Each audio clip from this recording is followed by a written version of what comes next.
We're not in the book of Matthew this morning, but we're in the book of Genesis.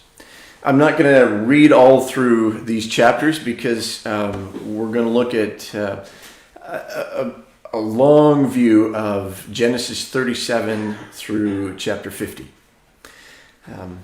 So you can have your Bible open there and you can somewhat follow along. But I have a question for you. Have you ever been confused about God? You ever wonder, God, what are you doing? God, how does this make sense? God, I don't get it.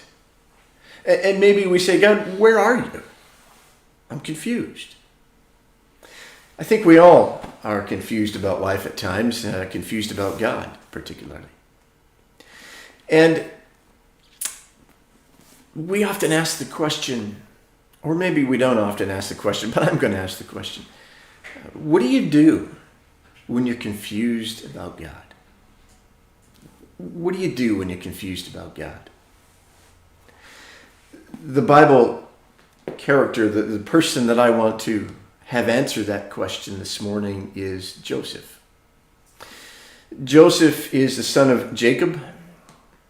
And Joseph was confused about God, I'm sure. And so if we were to ask Joseph, what do you do when you're confused about God? Maybe this is how he would answer.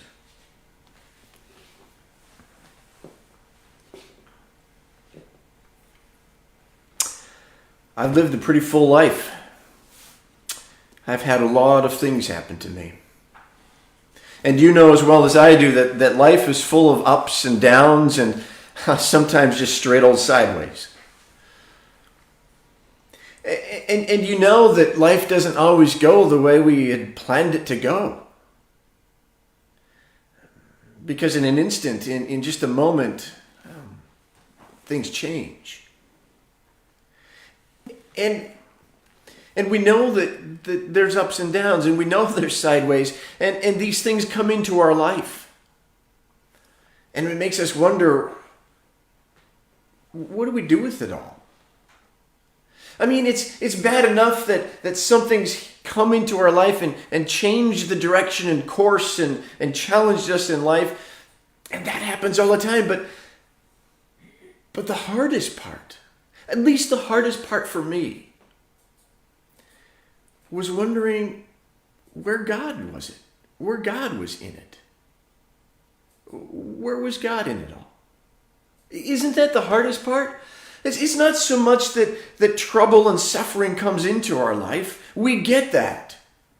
But the hard part is, where's God in it? How does this make sense? Why am I suffering? That's really the question, isn't it? Why, God, am I suffering? I mean, after all, I have a relationship with God. I know God. I talk with God. I listen to God. I spend time with God. I try my best to serve God. I mean, I'm not a perfect person. I do a lot of things wrong. I sin. I have sin in my life. I admit that. So I know I'm not a perfect person, but I wonder sometimes, why does God let some things into my life when I know he could prevent them? Why does God do that? I'm confused.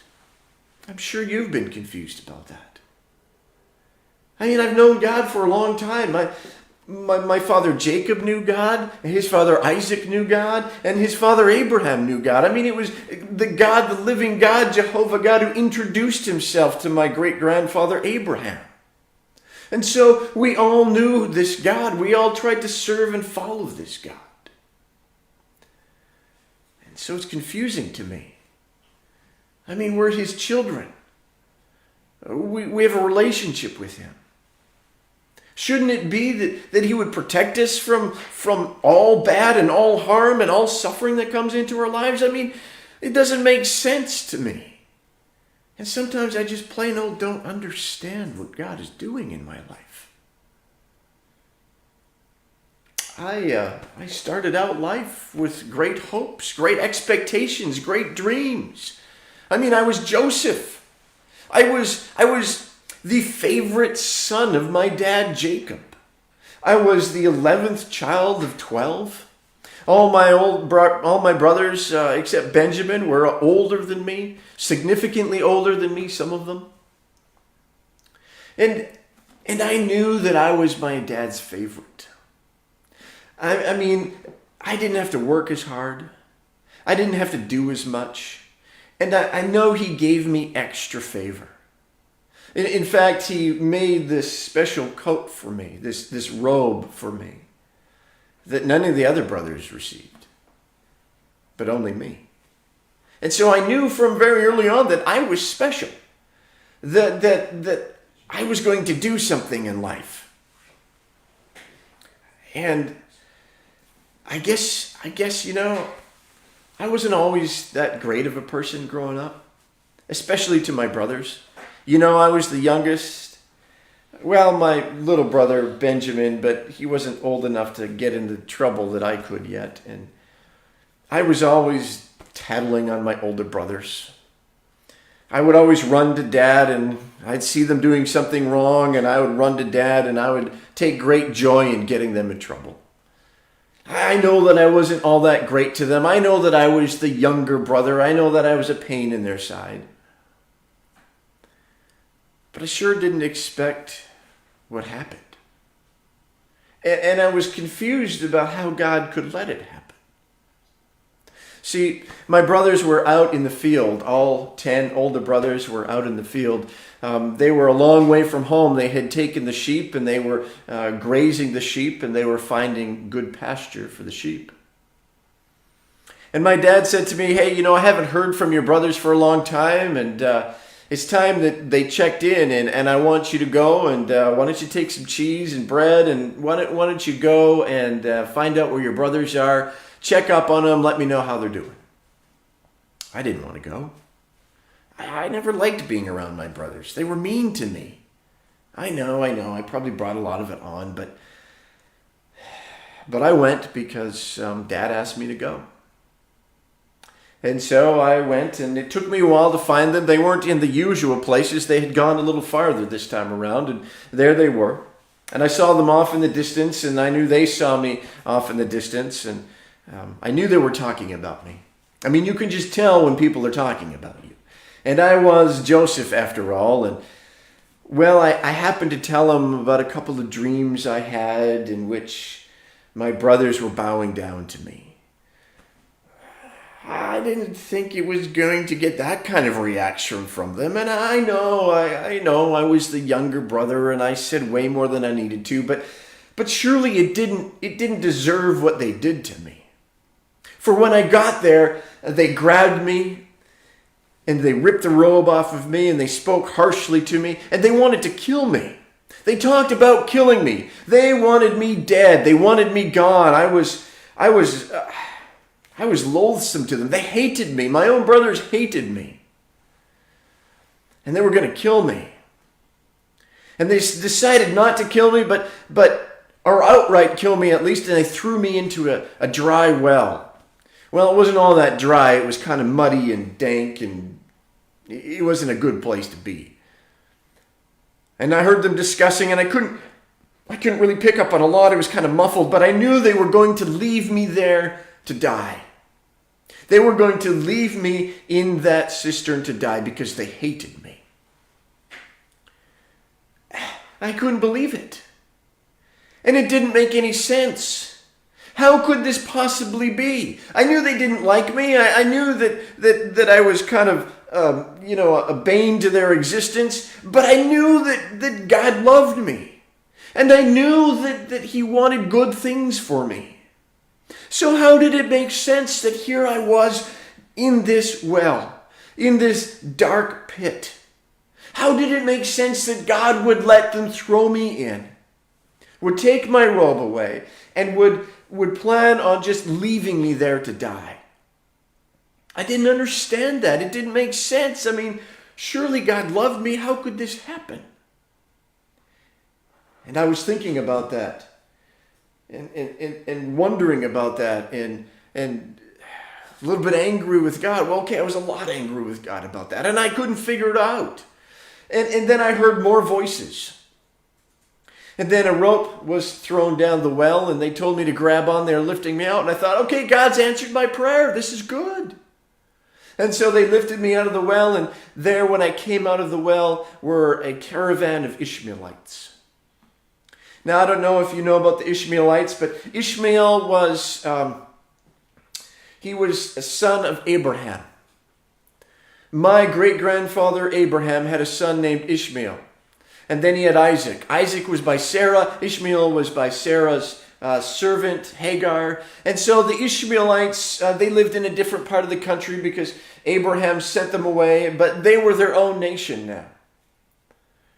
And we really didn't get along. I don't know why that is, but we really didn't get along. And here was this caravan of Ishmaelites. And my brothers, my own flesh and blood, they sold me to these Ishmaelites as a slave. They didn't even say that I was their brother, but they said I was a slave. I was property. I was nothing. And they sold me for money to the Ishmaelites. I thought, where's God in this? How does this make sense? They throw me in the well. They're going to kill me. They don't kill me. And now I'm a slave. I have no rights. I'm property. I'm nothing more than someone's property. I was worth less than the oxen carrying the cart that they chained me up in. And there I was, chained up. Joseph, the guy that had a relationship with God. The guy who I know God loved me. And there I was, chained up in a cart of the Ishmaelites, and they took me to the slave market. They took me to the auction. I don't know if you've ever been to a slave auction before, and I hope you haven't, but it's not pretty. There's hundreds, maybe even thousands of people. And all of us who were chained up were still in chains, and they stripped us bare, not a stitch of clothing on. And in front of all these people up on this stage, and they would drag us up, and they would mock us and make fun of us. And then they would try to convince everybody what worth we had. I was worth X amount of money. He's younger. He's got some potential. He's got some good muscle. Pay more for this slave. And I thought, where's God in that?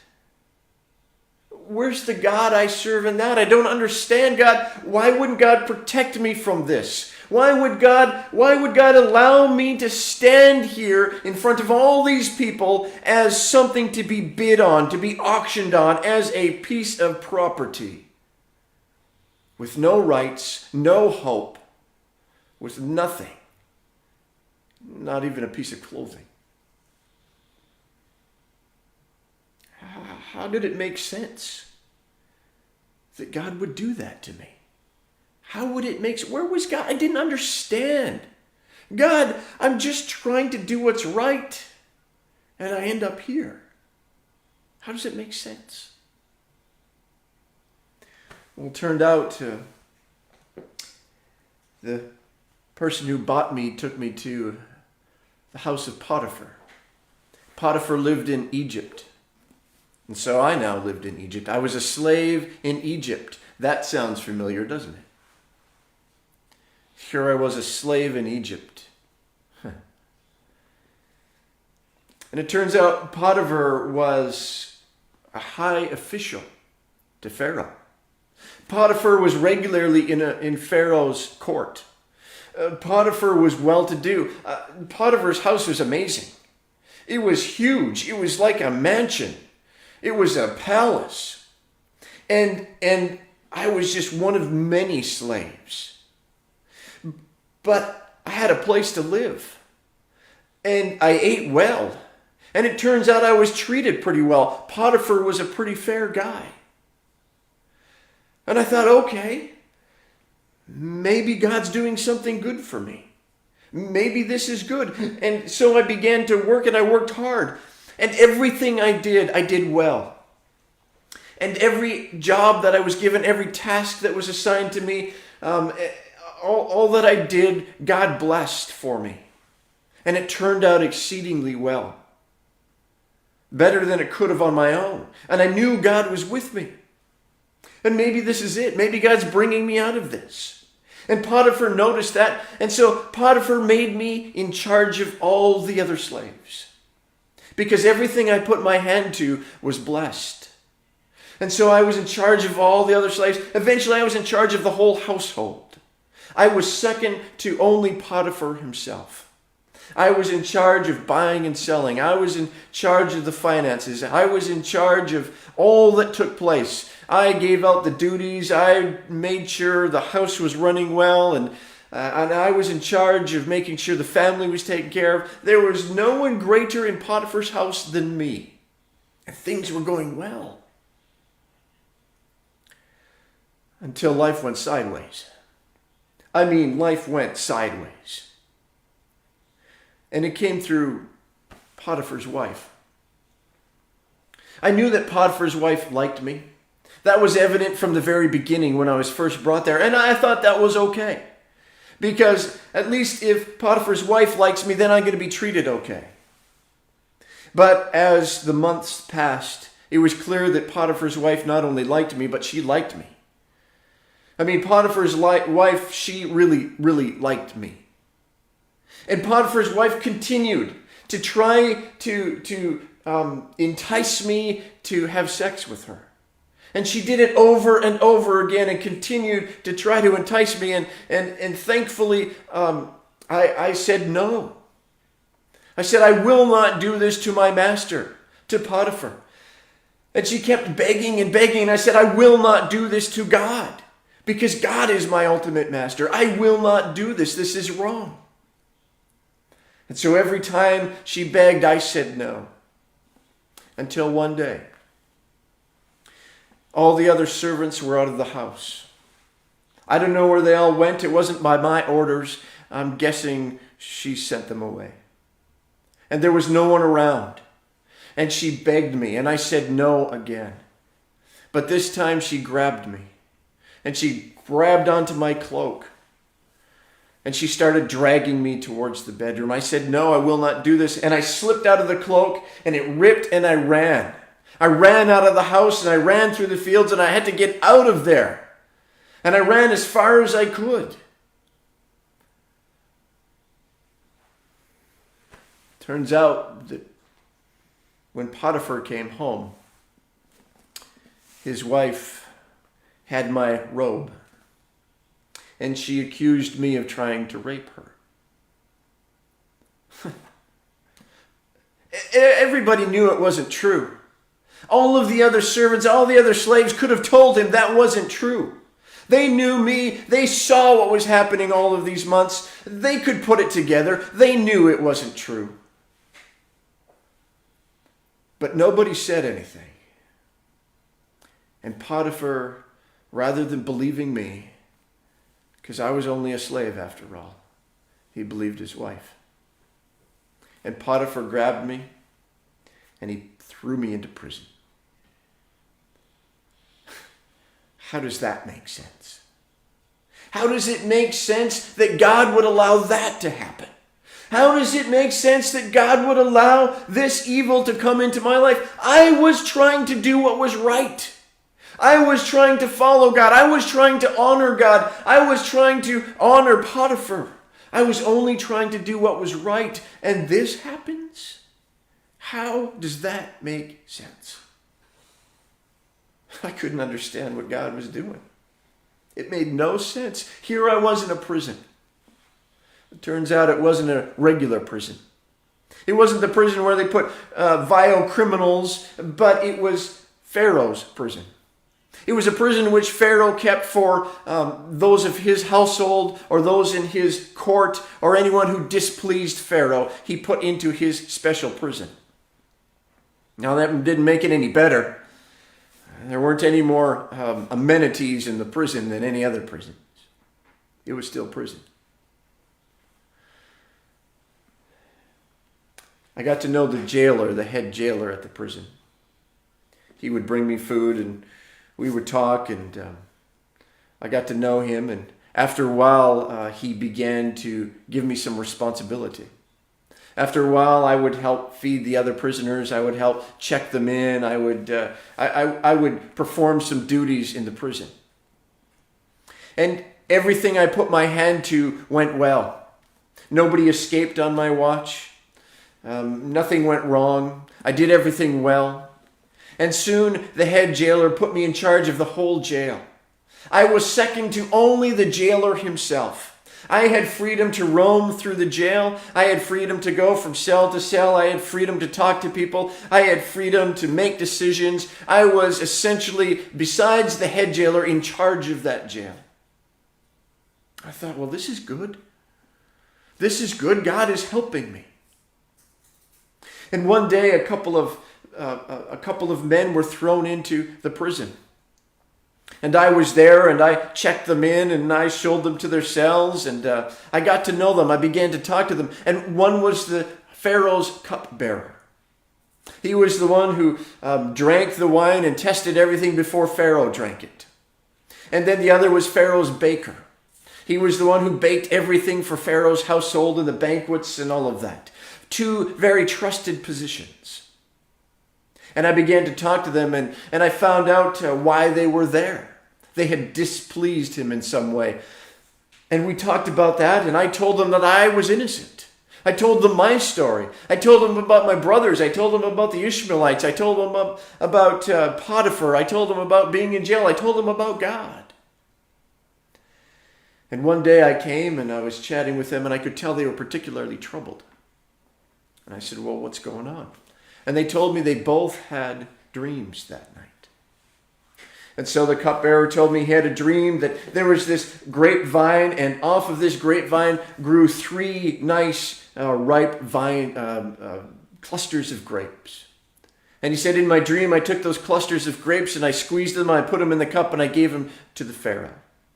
And he said, I don't know what this means. And I said, what it means is in 3 days, Pharaoh will call you out of prison, and you will again return to your duties to being the cupbearer. He will lift up your head, and you will be his cupbearer again.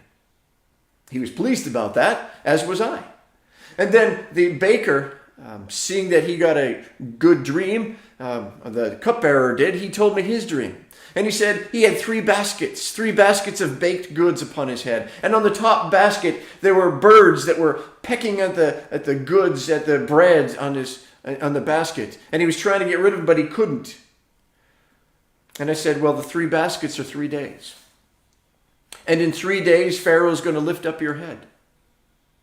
But not in the same way he's going to lift up the cupbearer's head. He's going to lift up your head to cut it off. And he would put him on a pole, and the birds would eat his flesh.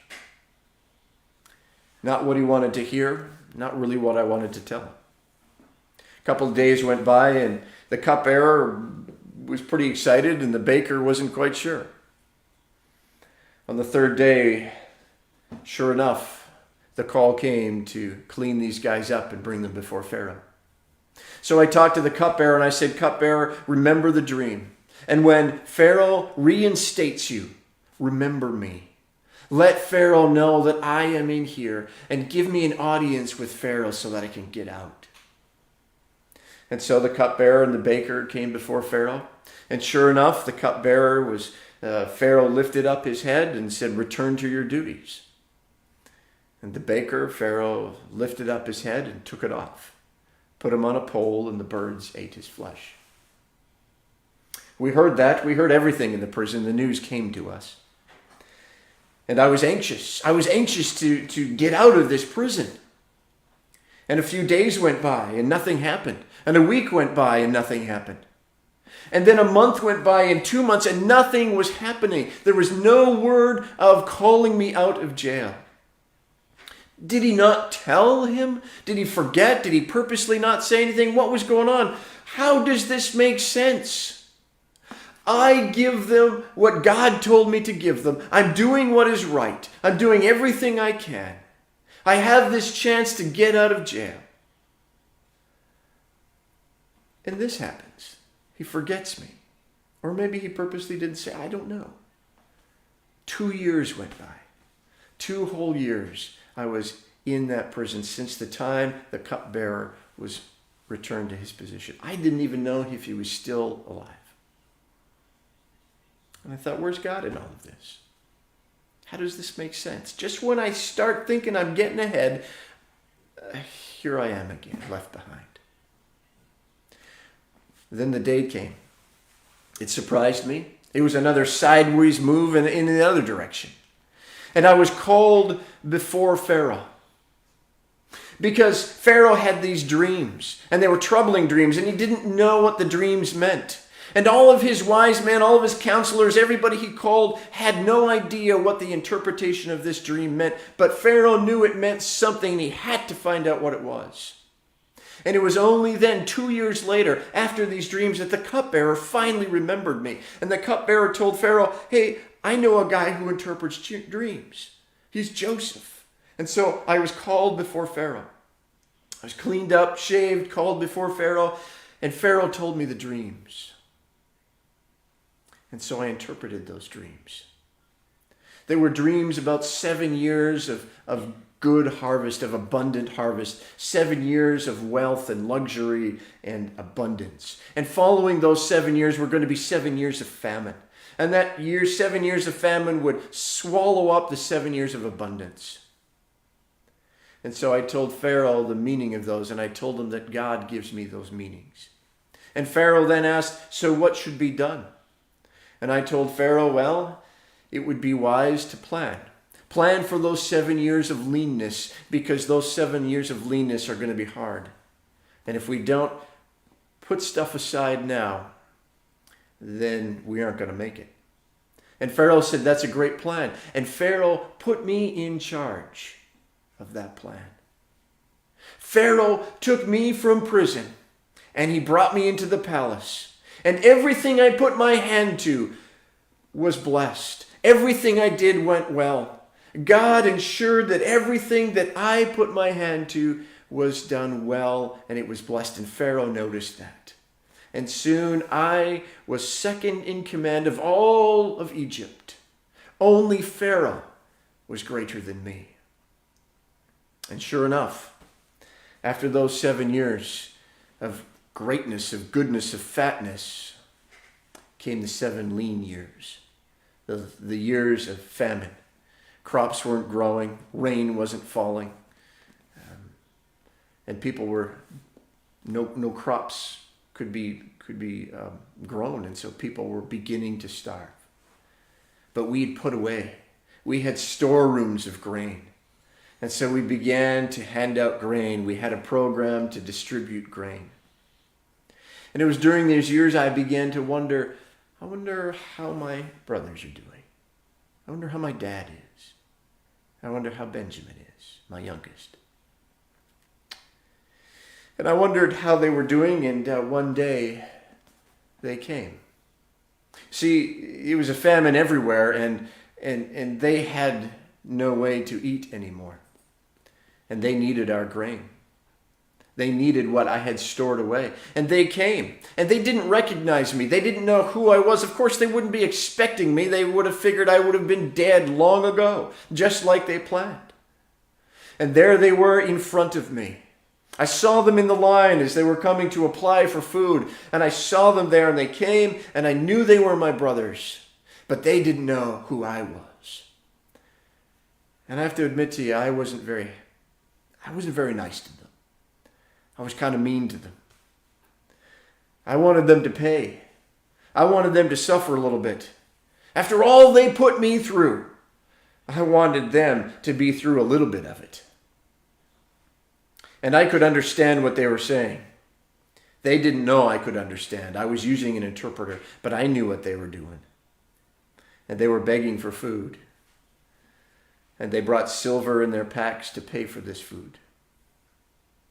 And I accused them of being spies. I said, you're not here because you want to feed your families. You're not here because you're having a hard time in the famine. You're here because you're from a distant land and you're trying to spy out Egypt and see where our weakness is, because in this famine you're going to bring your army and you're going to try to destroy us. And they said, no, not us. And I said, yes, you guys are spies. And I threw them in jail for a while. And I said, here's the deal. I will believe you only if your youngest brother Benjamin comes. Because I had inquired about their family. I had inquired about their dad. I'd inquired about if they had any other brothers and sisters. And so I knew they were still alive. I knew that my dad was still living. And I said, I will not believe you unless your youngest brother Benjamin shows up in front of me. And I said, this is what's going to happen. You're going to go home, except one of you. One of the brothers is going to stay in prison, the same prison I stayed in. And he's going to be thrown in prison until they bring Benjamin back. And if they never bring Benjamin back, then I will know they are spies and I will execute their brother. But if they bring Benjamin back, I will believe them. And so they reluctantly agreed to that. And I wondered if they were going to just leave another brother in the dungeon. I wondered if they were just going to leave another brother to die. I wanted to see if they had changed at all. So we filled them up, loaded them up with grain. I even put the silver back in their sacks, and they went back home. Oh, I knew what that silver would do. I knew they would be worried. I knew they would be scared because I already called them spies. I already called them deceitful. And when they came back with their silver, they were going to be concerned that I was going to accuse them of theft now. Well, sure enough, they came back. And they had with them their brother Benjamin, my younger brother. Now my dad's favorite because he thought I was dead. The only two of us, Joseph, myself, and Benjamin, who were the offspring of Rachel, my mom. And Jacob loved Rachel, and he loved us. And there in front of me was Benjamin. I still wasn't very nice to them. I was still mean to them. I won't go into all the details of that story. But again, I accused them, and again, I worried them, and again, I made them squirm. And I could hear them. And I heard them talking. And Reuben was the one who saved me in the very beginning from outright killing me, just to throwing me in the well. And Reuben said, see, I told you it was because of what we did that now we're paying for it. And upon hearing that, I broke down and I said, brothers, it's me. It's me. It's Joseph. Of course they were worried. Of course they were scared. They thought I was going to kill them. Because now I was the one who had authority over them. Now they were the ones down in the pit, as it were. And they knew what they did to me. And they wondered if I would do that to them. And now they were confused about God. And I was a little too. Because after all of these years, after all that had happened, after all the sideways movements life took, here I was, second in command of all of Egypt, and the very brothers who wanted me dead in front of me. And as I wondered about that and thought about that, I realized that I was here only because they were there. I was here in the place I was only because of what they did to me. And I realized that nothing happened to me without God. I realized that God knew all of it.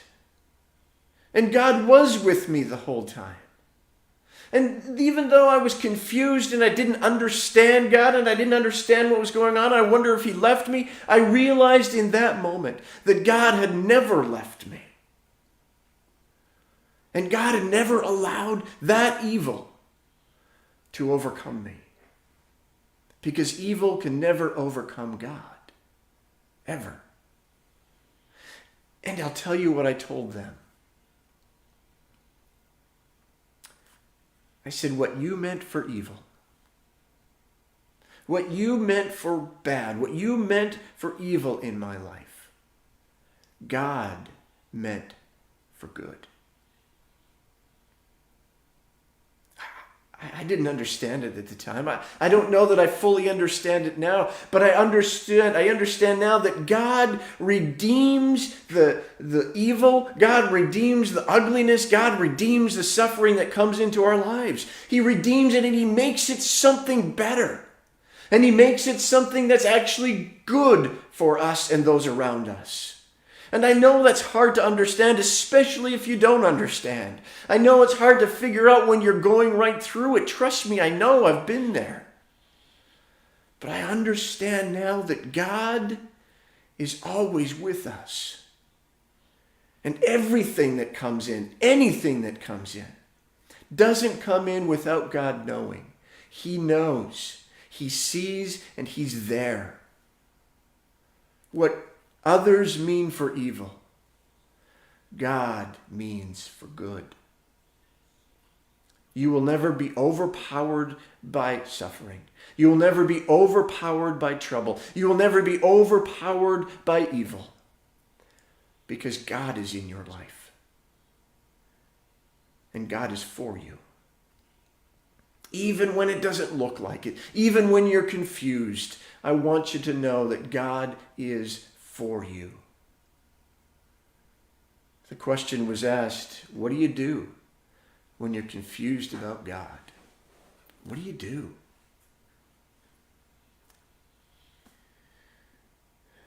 You remain convinced that God is for you. When you don't understand God, when you're confused by the events happening in your life, what do? Remain convinced that God is there for you. He loves you. He's there for you. I'm convinced of it. And so can you be. Amen. Thank you for joining us this morning, this afternoon, this evening, whenever it is. Glad you're with us. Now may the grace of the Lord Jesus Christ and the love of God and the fellowship of the Holy Spirit be with you all, now and always. Amen.